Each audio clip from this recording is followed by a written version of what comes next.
കർത്താവ് നിങ്ങളോട് കൂടെ. അങ്ങേ ആത്മാവോട് കൂടെ. വിശുദ്ധ മത്തായി എഴുതിയ സുവിശേഷത്തിൽ നിന്ന്. കർത്താവേ, അങ്ങേക്ക് മഹത്വം.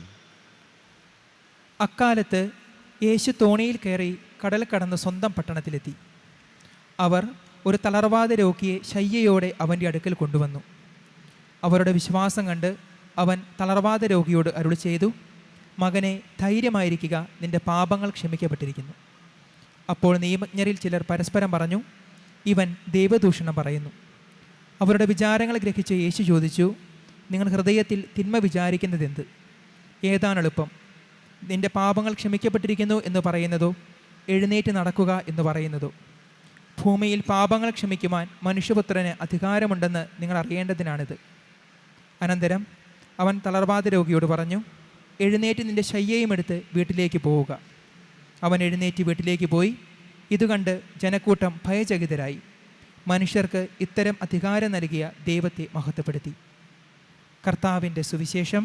ക്രിസ്തുവേ, അങ്ങേക്ക് സ്തുതി.